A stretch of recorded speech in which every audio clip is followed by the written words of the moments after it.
የኢሳያስ ሩጫ ኢሳያስ ሩጫ ላይ ናቸው። ባለፈው ግብጽ ካይሮ ነበሩ። ጥቂት ሳይቆዩም በጦርነት ወደምትታመሰው ሱዳን አመሩ። በዛሬው ዕለት ደግሞ ወደ ሳውዲ አረቢያ አምርተዋል። እነዚህ ሁሉ ጉዞዎች የተደረጉት አንድ ወር በሚሆን ጊዜ ውስጥ ነው።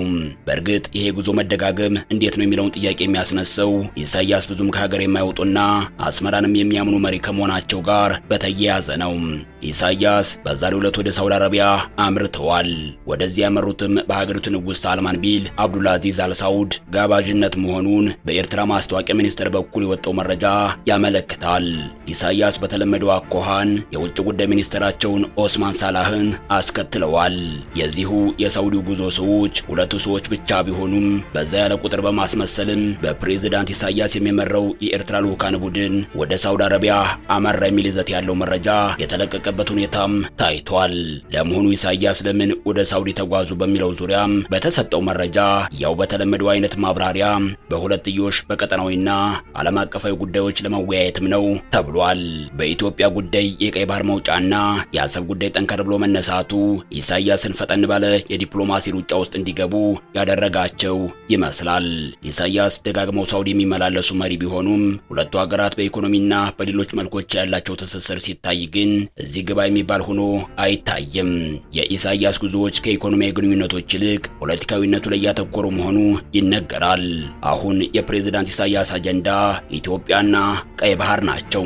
በነገራችን ላይ ሳውዲ አረቢያ አንደኛው የቀይ ባህር ተጋሪ ሀገር ናት። የቀይ ባህር ተጋሪ የሚባሉት ሀገራት 8 የሚሆኑ ናቸው።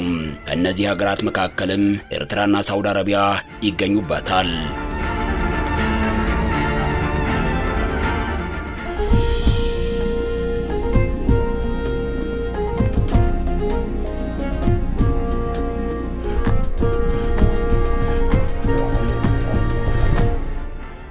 ከዚህ ውጭም ጅቡቲ፣ ሱዳን፣ የመን፣ እስራኤል እንዲሁም ሱዳንና ግብጽም የቀይ ባህር ተጋሪ ሀገራት ናቸው። ቀይ ባህር ሊሰጠው ከሚችለው ዘርፈ ብዙ ጠቀሜታ አንጻር ሁሉም የባህሩ ዳርቻ ሀገራት ተጠቅመውበታል ማለት አይቻልም። እስካሁን ባለው ሁኔታ ካሉት 8 ሀገራት መካከል ቀይ ባህርን በተወሰነ ደረጃ እንደ አንድ ሀብት ምንጭነት ለመጠቀም እየተንቀሳቀሱ የሚገኙት ሀገራት ሳውዲ አረቢያና ግብጽ ብቻ ናቸው። ሌሎቹ ከወደብ ባለፈ ጠቀሜታን እያገኙበት አይደለም። በሀብት የናጠጠችው ሀገር ሳውዲ አረቢያ የቀይ ባህር ተጋሪ ሀገር ስትሆን የቀይ ባህር ዳርቻን በሰፊው በማልማት ቢሊዮን ዶላሮችን ለማግበስበስ ቆርጣ ተነስታለችም። ኢሳያስ በአንጻሩ ከ1000 ኪሎ ሜትር በላይ የምታዋስነውን ኤርትራን እስከ ዳህላክ ደሴቶቿ ድረስ ጥርቅም አድርገው እንደዘጉት ነው። በሌላ አቅጣጫ በዛሬው ዕለት ኢሳያስን እያስተናገደች ያለችው ሳውዲ አረቢያ ወደ ተግባራዊ ስራን በመግባት የቀይ ባህር ሀብትን ለመጠቀም በቀይ ባህር ዳርቻ ላይ ግዙፍ የመዝናኛ ከተማን እየገነባች ትገኛለችም። በቀጠናው በቆዳ ስፋቷ አነስተኛ ሆና ነገር ግን ቀይ ባህርን በ314 ኪሎ ሜትር የምታዋስነው ጎረቤት ሀገር ጅቡቲም ከሳውዲና ከግብጽ በመቀጠል ቀይ ባህር ላይ ኢንቨስት እያደረገች ያለች ሀገር ናትም። ጅቡቲ በቀይ ባህር ኢንቨስትመንቷ የወደብ አገልግሎቶች ላይ ትኩረቷን አሳርፋለችም። በዚህ ረገድ ጅቡቲ በብዙ እጥፍ ከኤርትራ የተሻለች ሀገር ሆና ትታያለችም። ጅቡቲ አቀማመጧ ከባህር በር አንጻር ሲታይ በቀይ ባህር መግቢያና በኤደን ሰላጤ ወይንም ገልፍ ኦፍ ኤደን መሃል የተቀመጠች ሆና ትታያለችም። ሀገሪቱ ከ314 እስከ 317 ኪሎ ሜትር የባህር ዳርቻ ከቀሪው ዓለም ጋር ትገናኛለችም።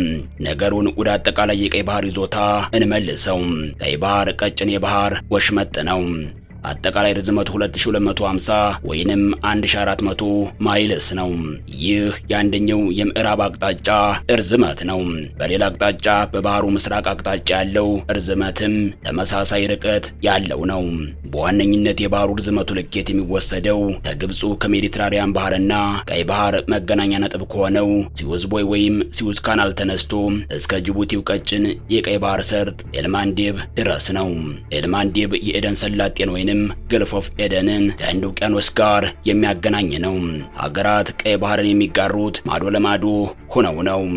ሶማሊላንድ፣ ጅቡቲ፣ ኤርትራ፣ ሱዳንና ግብጽ በአንድ አቅጣጫ ሲገኙ ሳውዲ፣ የመን፣ እስራኤልና ሌሎች ደግሞ በሌላ አቅጣጫ ያዋስኑታል። ሳውዲ አረቢያ 1800 ኪሎ ሜትር ርዝመት ያለውን የቀይ ባህር የባህር ዳርቻን ወይንም ኮስት ላይን በመያዝ ከ8ቱ የቀይ ባህር አዋሳኝ ሀገራት መካከል የመሪነቱን ስፍራ ይዛ ትታያለችም። ኤርትራ በሁለተኝነት ትከተላለችም። ግን ደግሞ ኤርትራ ሀገር ከሆነች ጊዜ አንስቶ በቀይ ባህር ጥቅም ልታገኝ በምችልበት መልኩ አንዳች የሰራችው ነገር አይታይም። በኤርትራ በኩል ቀይ ባህርም እንዲሁ በከንቱ የባከነ ሀብት ነው ብሎ መናገር ይቻላል። ከነዚህ የቀይ ባህር ተጋሪ ሀገራት መካከል ዮርዳኖስ በ27 ኪሎ ሜትር ወይንም በ17 ማይልስ አካባቢ የየብስ ቀይ ባህርን በማዋሰን ከሁሉም የቀይ ባህር አዋሳኝ ሀገራት መካከል አጭሩን ርዝመት ይዛ ትታያለችም። የባህሩን ሰፊ ክፍል ከሚያዋስኑት ሀገራት ውጪ በዓለም አቀፍ የባህር መተላለፊያነት የሚታወቅ ነው። ባለቤትነቱም የአንድ ወይም የሁለትና ሶስት ሳይሆን የዓለም ነው። የቀይ ባህር ተጋሪ ሀገራት የባህር በር ባለቤት ነን የሚሉት ከየብስ መነሻቸው እስከ ተወሰኑ ኪሎ ሜትሮች ብቻ እንደሆነ የዓለም የባህር ሕግ ይደነግጋል። ቀሪው ክፍል ማንም የሚያዝበት የመላው ዓለም የጋራ ሀብት ነው። ኢሳያስ በሳውዲ ጉዟቸው ወቅት አንደኛው የምክራቸው ጭብጥ ሊሆን የሚችለው የቀይ ባህር ጉዳይ ነው ተብሎ ይታሰባል። የዚሁ የቀይ ባህር ሀገራት ተሳትፎ ያለበት የቀይ ባህር ካውንስል የሚባል ስብስብም አለ። ኤርትራም እንደዚሁም ሳውዲ አረቢያም የዚሁ ካውንስል አባላት ናቸው። ካውንስሉ ብዙም የተጠናከረ አይደለም። ኢትዮጵያ በቀይ ባህር በኩል መውጫ ላገኝ ማለቷን ተከትሎ ግብጽና ኤርትራ ይህ ማህበር እንዲጠናከር ጠበቅ ያለ ፍላጎት አሳይተዋል። የሁለቱ ሀገራት ዓላማም ኢትዮጵያ በቀይ ባህር በኩል መውጫ እንዳታገኝ አጥብቆ መከላከል ነው። በዚህ ረገድ ከባህሩ አዋሳኝ ሀገራት ውጪ ሌላ ሀገር ፈጽሞ ድርሽ ማለት የለበትም በማለት አጥብቃ ስትሟገት የታየችው ግብጽ ናት። ኤርትራም የዚሁ የግብጽ ፍላጎት ተከታይና አራማጅ በመሆን ተመሳሳይ ይዘት ያላቸውን መግለጫዎች ስታወጣ ታይታለችም። ሳውዲና ሌሎች የቀይ ባህር ተጋሪ ሀገራት በዚህ ጉዳይ ብዙም የሚሞቃቸውና የሚበርዳቸው ሆነው አልታዩም። በኤርትራና በግብጽ ፍላጎትም የሚነዱ ሆነው አልተገኙም። እናም በዚሁ የቀይ ባህር ካውንስል ውስጥ ከኢትዮጵያ ጋር በተያያዘም በሳውዲ አቋም እንደዚሁም በሌላ አቅጣጫ ደግሞ የኤርትራና የግብጽ አቋም የተለየ ሆኖ ይታያል። ግብጽም ሆነ ኤርትራ የኢትዮጵያን በቀይ ባህር መውጣትን በተመለከተ ከሌሎች አጥብቀው የሚቃወሙበት የየራሳቸው የግልና የጋራ ምክንያቶች አሏቸው። እነዚህን ምክንያቶች ግን የሳውዲ ቡድን በአንገብጋቢ አጀንዳነት የሚጋራው አልሆነም። ኢሳያስ የቀይ ባህር ካውንስል እንዲጠናከር ሲፈልጉ ኢትዮጵያን ከመመከት አንጻር የራሳቸውን የፖለቲካ ሂሳብ ሰርተው ነው። ግብጽ በጠቅላላው የኢትዮጵያን በጎ ነገር የማትመኝና ቀድሞውኑ ኢትዮጵያ ከባህር በር ውጭ እንድትሆን አጥብቃ የሰራች ሀገር ስለነበረች ነው። ከዚህ ውጪ እንደ እስራኤል፣ ሳውዲ አረቢያ፣ ዮርዳኖስ ያሉት የቀይ ባህር ተጋሪ ሀገራት የኢትዮጵያ በቀይ ባህር በኩል መውጣትና አለመውጣት ብዙም አጀንዳቸው ሆኖ የሚታዩ ሀገራት አይደሉም። በዚህ መሃል ደግሞ ኢሳያስ አንደኛዋ የቀይ ባህር ተጋሪና የካውንስሉ አባል ወደ ሆነችው ሳውዲ አረቢያ ተጉዘዋል። በነገራችን ላይ ኢሳያስ ከ3 አስርት ዓመታት በላይ ባስቆጠረው የስልጣን ላይ ጊዜያቸው እግራቸው ደጋግሞ ከረገጣቸው ጥቂት ሀገራት መካከል አንዷ ሳውዲ አረቢያ ናትም። ከዚያም ግብጽና ሱዳን የሚጠቀሱ ናቸው። ከዚህ ውጪ ኢሳያስ ራቅ ብለው የተጓዙበት ሀገር ሩሲያና ቻይና ይገኙበታል። አብዛኞቹ የኢሳያስ ራቅ ያሉት ጉዞዎችና ጉብኝቶች እንደ አውሮፓውያን አቆጣጠር በ2023 እና በ2024 የተደረጉ ሆነው ይታያሉ። ከነዚሁ ከተጠቀሱት ኢሳያስ በጉብኝት ከሚዘዋወሩባቸው ሀገራት ውጪ ጥቂት ሲንቀሳቀሱ የታዩትም በእነዚሁ ዓመታት ነው። በእነዚሁ 2023 እና 2024 የኢሳያስ መዳረሻ የነበሩት ሀገራት ሩሲያ፣ ቻይና እንዲሁም የቀድሞው የኤርትራ ገዥ የነበረችው ጣሊያን ናትም። ኢሳያስ በዚያው ሰሞን ሳውዲ ባዘጋጀችው የሳውዲ አፍሪካ ፎረም ላይም የተሳተፉ መሆኑ የሚታወስ ነው። ከዚያ በኋላ ወደ ሳውዲ አረቢያ ጉዞ ሲያደርጉ የዛሬው የመጀመሪያቸው ነው። በነገራችን ላይ የለውጡ ሰሞን ኢትዮጵያና ኤርትራ ሰላም ባወረዱበት ጊዜ የሁለቱን ሀገራት የሰላም ስምምነት ያፈራረመች ሀገር ሳውዲ ነበረችም። ነገሩን ወደ ኢሳያስ ጉዞ ውስንነት መለስ ስናደርገው ኢሳያስ በፎረም ኦን ቻይና አፍሪካ ኮኦፕሬሽን ላይ ለመሳተፍ ወደ ቤጂንግ ያመሩት ሳውዲ በተጓዙበት በ2023 ዓመት ነበርም። በተመሳሳይ መልኩ ኢሳያስ ለሁለት ጊዜያት ያክል ወደ ሩሲያ ያመሩት በዚሁ 2023 ዓመት ነበርም።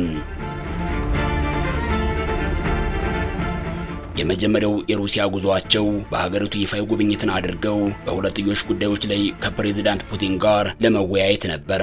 ሁለተኛው ተመሳሳይ የሩሲያ ጉዟቸው ደግሞ መዳረሻቸውን ያደረገው ሴንት ፒተርስበርግ ሲሆን የጉዞ ዓላማም በሩሲያ አፍሪካ ሀገራት የጋራ ፎረም ጉባኤ ላይ ለመሳተፍ ነበር። እንደ አውሮፓውያን አቆጣጠር በ2024 ሮም በተካሄደው የጣሊያን አፍሪካ የትብብር ፎረም ላይም ኢሳያስ ተገኝተዋል። ይህ የኢሳያስ አዲሱ የምዕራብ አውሮፓ ጉዞ ተብሎ የተመዘገበ ነው። ኢሳያስ ከጣሊያን ውጪ ከምዕራባውያኑ ሀገራት ጋር የሚግባቡ ሰው አይደሉም። ኤርትራ ካሏት የሁለትዮሽ ግንኙነቶች ጋር በተያያዘም ኢሳያስ ጉዞ የሚያደርጉባቸው ሀገራት ውስን ናቸው። ግብጽ አንደኛዋ ናትም። ሱዳን፣ ሳውዲ አረቢያ በሚል በጣት ተቆጥረው የሚታወቁ ሀገራት ናቸው። የግብፁ ፕሬዝዳንት አብዱልፈታህ አልሲሲ በግብጽ የተገነባውን አዲሱን ብሔራዊ ሙዚየም ሲያስመርቁ ኢሳያስ ከመሪዎቹ መካከል ተጋባዥ እንግዳ ሆነው ካይሮ የተገኙ መሆኑ የሚታወስ ነው። በዛሬው ዕለት ለአራት ቆይታ ወደ ሳውዲ ሪያድ ከማምራታቸው በፊት ኢሳያስ በጦርነት ወደምትታመሰው ሱዳን በማምራት ከተፋላሚ ጀነራሎች መካከል አንዱ ከሆኑት ጀነራል አብዱልፈታህ አልቡርሃን ጋር በመምከር ወደ አስመራ የተመለሱበት ሁኔታ እንደነበር የሚታወስ ነው።